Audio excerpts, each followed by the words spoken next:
Hello friends, welcome back to our channel subscribe for stocks. आज हम बात करेंगे एक बहुत ही इंटरेस्टिंग कंपनी के बारे में जिसका नाम है इंद्रप्रस्थ गैस लिमिटेड। आईजीएल जैसा आप सभी को पता होगा कि सीएनजी एंड पीएनजी के बिज़नेस में है, उसको हम क्विकली समझते हैं और ये भी समझते हैं कि क्यों इतना तेज़ चल रहा है आईजीएल और क्या नेक्स्ट टारगेट है, क्योंकि इसका नेक्स्ट टारगेट बहुत ही बड़ा नेक्स्ट टारगेट है। एक ब्रेकआउट के आसपास ये अभी पहुंच चुका है। अगर वो ब्रेकआउट हो जाता है तो बेहतरीन आने वाला टाइम है इसके लिए। और let's understand about the company first before we get into the details. I would request all of you to subscribe my channel and hit the bell icon so that जब भी मैं अपनी नई वीडियो डालूँ you will be the first one to see, and encourage me with your comments, and in case you want to see something specific about the company, let me know so that I can cover that particular company in my next video as well. So let's quickly check about Indraprastha gas limited. IGL जैसा आप जानते हैं CNG और PNG के business में है, जबकि CNG अभी आज की तारीख में 75% कंट्रीब्यूट करता है रेवेन्यू वाइज, एंड पीएनजी अभी भी 25% के आसपास कंट्रीब्यूट करता है रेवेन्यू। इनका जो टोटल बिज़नेस है वो सारा ही एनसीआर में फोकस्ड है। इसके अलावा अगर आप बात करते हैं तो पीएनजी का अगर बाइफर्केशन देखते हैं तो पीएनजी में भी आप देखेंगे कि कमर्शियल और इंडस्ट्रियल जो है वो 46.2% है। ये आप ध्यान रखिएगा because this is a very important data to understand कि मैं ये क्यों फोकस कर रहा हूँ। इसके ऊपर हम थोड़ी देर में आते हैं कि कमर्शियल और इंडस्ट्रियल जो पीएनजी प्रोवाइड करते हैं ये लोग, वो 46.2% कॉन्ट्रीब्यूट करता है, एंड रेजिडेंशियल 23% कंट्रीब्यूट करता है, अदर्स 30.8% कंट्रीब्यूट करता है। Let's quickly check about their financials. बहुत ज़्यादा डिटेल में हम नहीं जाएंगे फाइनेंशियल्स में बिकॉज अभी इनके नए रिजल्ट्स, क्वार्टरली रिजल्ट्स आने शुरू हो जाएंगे कुछ टाइम बाद, तो हम फिर वहाँ पर थोड़ा सा समझेंगे कि किस तरह का क्वार्टरली परफॉर्मेंस रहा है इनका। बैलेंस शीट की बात करते हैं तो नेट ब्लॉक आप देख सकते हैं कि बहुत बढ़िया तरह से इनका नेट ब्लॉक बढ़ता जा रहा है। अभी भी 3557 करोड़ के आसपास का नेट ब्लॉक है इनका। कैपिटल वर्क इन प्रोग्रेस भी देखते हैं तो कैपिटल वर्क इन प्रोग्रेस अभी भी CWIP जो है 777 करोड़ का अभी भी इन प्रोग्रेस है, इतना काम इनके पास। अगर हम बात करते हैं लाइबिलिटीज़ की तो अगर हम देखते हैं कि करंट लाइबिलिटीज़ तो 1795 करोड़ का करंट लाइबिलिटीज़ है, तो बहुत ही बेहतरीन कंपनी। डेट टू इक्विटी बहुत ही कम, ऑलमोस्ट डेट फ्री कंपनी है ये भी। अगर हम प्रॉफिट एंड लॉस की बात करते हैं तो सेल्स नंबर अगर आप देखेंगे मार्च 2020 के क्वार्टर में तो वो भी 6485 करोड़ किया था इंस्टेड ऑफ 5765 करोड़ इन मार्च 2019। अगर हम बात करते हैं नेट प्रॉफिट की तो 787 करोड़ से सीधे बढ़ के हो गया था ये 1137 करोड़। तो बहुत ही बेहतरीन तरह से ये कंपनी ग्रो कर रही है। 671, 571, उसके पहले भी अगर आप देखते रहेंगे तो कंसिस्टेंटली ये कंपनी ग्रो कर रही है। कभी इसने ऐसा नहीं दिखाया कि इसने कभी कुछ बहुत मेजर डिक्रीज़ दिखा दिया हो अपने प्रॉफिटेबिलिटी में भी। कैश फ्लो की बात कर लेते हैं तो कैश फ्लो भी अच्छे से जनरेट कर पा रही है कंपनी। अगर फ्री कैश फ्लोज़ की बात करते हैं तो फ्री कैश फ्लोज़ अभी मार्च 2020 में भी 166 करोड़ का फ्री कैश फ्लो इन्होंने जनरेट किया था। और कैश फ्रॉम ऑपरेटिंग एक्टिविटी देखते हैं तो 1361 करोड़ का cash from operating activity generate कर पा रहे हैं ये। Now let's talk about the ratios, quick ratios अगर देखते हैं तो लिक्विड असेट्स जो हैं आज की तारीख में इनके पास 2450 करोड़ के आसपास का लिक्विड असेट्स हैं इनके पास। अगर आप बात करते हैं तो करंट लाइबिलिटीज़ की तो 1795 करोड़ की करंट लाइबिलिटीज़ अभी इनके पास खड़ी हुई है। अगर करंट रेशियो की बात करते हैं तो बहुत ही बेहतरीन 1.39 जो रेशियो है, परसेंट रेशियो है, वो बहुत अच्छा रेशियो है। एक के ऊपर कोई भी रेशियो होगा वो बहुत अच्छा होगा because as I said in my all the videos, current assets divide by current liabilities. तो असेट्स ज़्यादा होने चाहिए, लाइबिलिटीज़ कम होनी चाहिए, तो ऑब्वियसली आपको बहुत अच्छा सा ये एक के ऊपर आपको रेशियो दिखने को मिल जाता है। इसी तरह से अगर कैश कन्वर्जन साइकिल देखते हैं तो माइनस में कैश कन्वर्जन साइकिल है, मतलब कि इतना क्विक वो कैश जनरेट कर पाते हैं। मतलब आपको कैश जनरेट करने में, पैसा रोटेट करने में बिल्कुल टाइम नहीं लगता है। इनफैक्ट ये कैश का काम है इनका, ये समझ लीजिए आप एक तरह से कि अभी यहाँ माल दिया उधर कैश आपके पास जनरेट हो गया। तो कैश कन्वर्जन साइकिल के हिसाब से माइनस में कैश कन्वर्जन साइकिल है, तो मतलब पहले पैसा लेके फिर सामान देने वाला हिसाब किताब इस कंपनी का है। अगर आप ROCE की बात करते हैं तो 26.65% जो है वो ROCE है, बहुत ही बेहतरीन रिटर्न ऑन कैपिटल एम्प्लॉयड इस कंपनी का है। और अगर आप बात करते हैं रिटर्न ऑन असेट्स तो वो भी 16% के आसपास है। रिटर्न ऑन इक्विटी भी देखते हैं तो 22%, 22.5% का रिटर्न ऑन इक्विटी है। अगर आप ईपीएस की बात करते हैं तो ईपीएस भी 16 रुपये 24 पैसे के आसपास इसका ईपीएस आता है, वो बहुत ही बढ़िया नंबर इसका है। तो फंडामेंटली बहुत स्ट्रॉन्ग कंपनी है। Let's quickly check with the benchmark companies as well, जो इनकी डायरेक्ट कॉम्पिटिटर है। अगर आप देखेंगे कंपटीशन तो इनका कंपटीशन इंद्रप्रस्थ गैस का महानगर gas, MGL and Adani gas is also another competitor for in this particular sector. तो अगर आप देखते हैं रियलाइजेशन, तो रियलाइजेशन भी बेहतरीन इनकी है, 26.22 रुपीज़ है, सबसे ज़्यादा है in the industry. Daily sales volume में भी देखते हैं तो सबसे बड़ा प्लेयर इंद्रप्रस्थ गैस ही है, 4 MMSCMD, और बाकी जो प्लेयर्स हैं एमजीएल या फिर अडानी गैस बहुत ही छोटे प्लेयर्स हैं। ये सीएनजी के बारे में बात कर रहे हैं। अगर हम ऑयल रिफाइनिंग की बात करते हैं, डेली सेल्स वॉल्यूम 5.50 MMSCMD है, जबकि महानगर गैस का 1.11 MMSCMD है। तो वहाँ पर भी ये काफ़ी क्लियर कट लीडर है। अगर आप कैश कन्वर्जन साइकिल देखते हैं तो उसमें सबसे बेहतरीन नंबर एमजीएल का है, उसके बाद आईजीएल एंड उसके बाद अडानी गैस का। तो सबसे तेज़ी से अगर कोई कैश कन्वर्ट कर पाता है तो वो है एमजीएल। इसके अलावा अगर आप देखते हैं average debt to operating profit तो ज़ीरो है, आप देखेंगे तो एमजीएल आईजीएल दोनों में ही, और जबकि अडानी गैस में 1.51 है which is still manageable, but इनका कोई डेट टू ऑपरेटिंग प्रॉफिट कुछ है ही नहीं।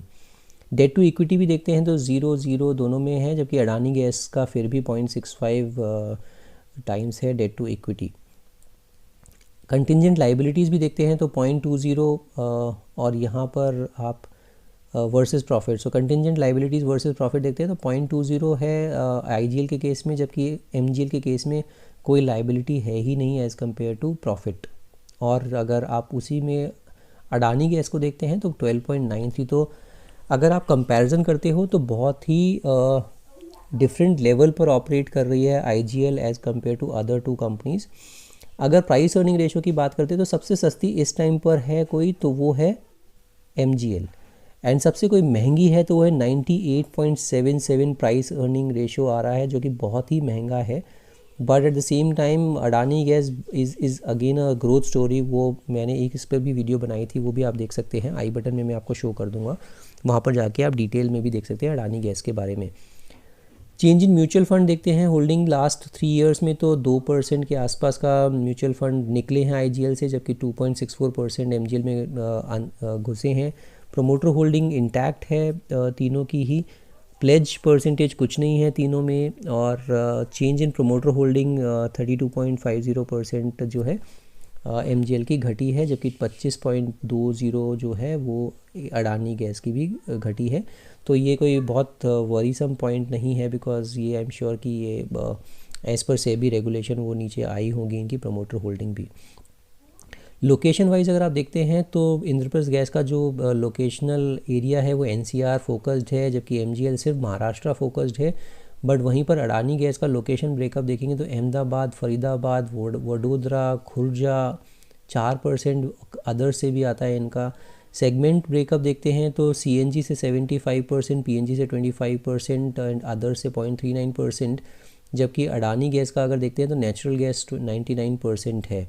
अब हम क्विकली इसका शेयर होल्डिंग पैटर्न देख लेते हैं, शेयर होल्डिंग पैटर्न कैसा दिखता है। अगर शेयर होल्डिंग पैटर्न में देखेंगे तो आप देख पाएंगे प्रमोटर की होल्डिंग 45% है, जबकि म्यूचुअल फंड 7.3% होल्ड करते हैं, इंश्योरेंस कंपनीज भी 10% होल्ड करती हैं, और एफआईआईज 21.3% होल्ड करती हैं। तो बहुत ही ज़बरदस्त हाथों में ये शेयर है, और अदर्स 16.3% है। तो आप ये समझ सकते हैं बहुत ही गज़ब की कंपनी है, कोई भी इसको लेके छोड़ना नहीं चाहेगा आई एम श्योर।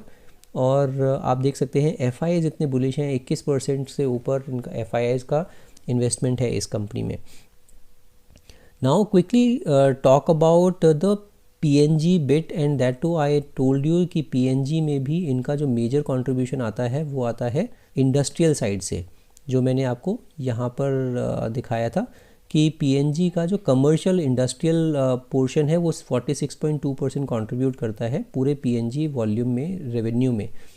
अब मैं ये क्यों बोल रहा था आपको याद रखने के लिए, क्योंकि इसके ऊपर बहुत ही एक बढ़िया एक इनके लिए न्यूज़ थी, एंड जिसमें कि आप देख सकते हैं air quality commission direct switching over of all industries in Delhi NCR to PNG. तो पीएनजी पर शिफ्ट करने को एयर क्वालिटी कमीशन ने बोल दिया है ऑलरेडी दिल्ली में, looking at the poor air quality in Delhi. तो इसी वजह से आप देख सकते हैं कि इंडस्ट्रियल सेक्टर जो है वो एक मेजर कंट्रीब्यूटर है एयर पॉल्यूशन के लिए दिल्ली में एंड एनसीआर रीजन में।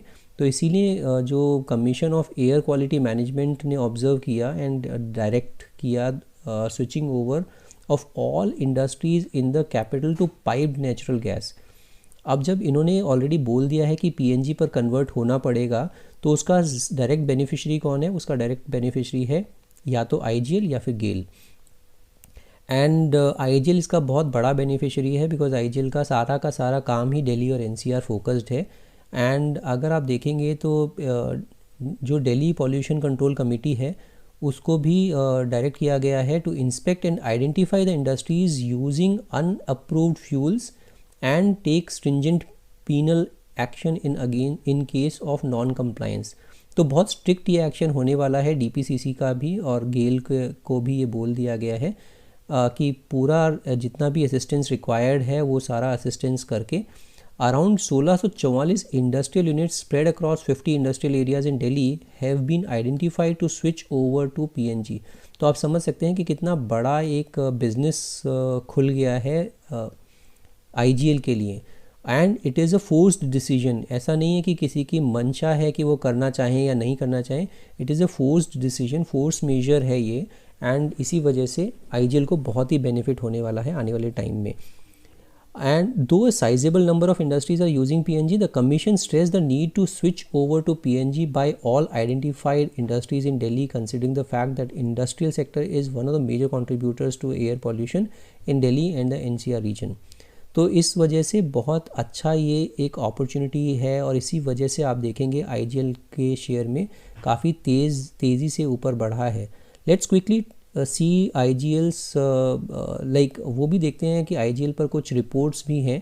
तो अगर ब्रोकर की रिपोर्ट देखते हैं, कुछ 17 ब्रोकर हैं 1 ईयर में जो बाई की रेटिंग दे रहे हैं।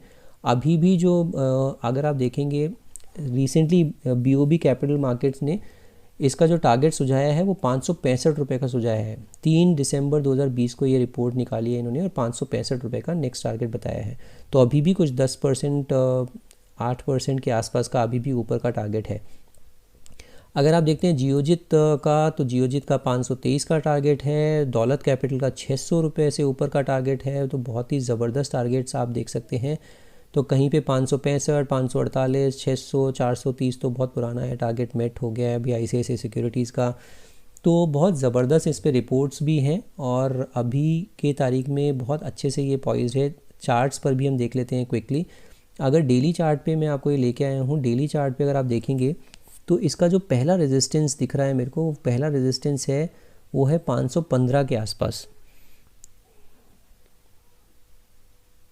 515 अगर ये निकाल देता है तो फिर इसका एक ब्रेकआउट दिखेगा 515, 520 और 520 निकाल के अगर ये चला जाता है 535 के ऊपर, तो फिर स्काई इज़ अ लिमिट। बहुत ही बढ़िया एक ब्लू स्काई टेरिटरी में ये पहुंच जाएगा। मैं लंबे से लंबा चार्ट आपको दिखा रहा हूँ ये, तो आप देखेंगे फिर ये ब्लू स्काई जोन में पहुंच जाएगा, और फिर इसको इट इज़ बिकम अनस्टॉपेबल।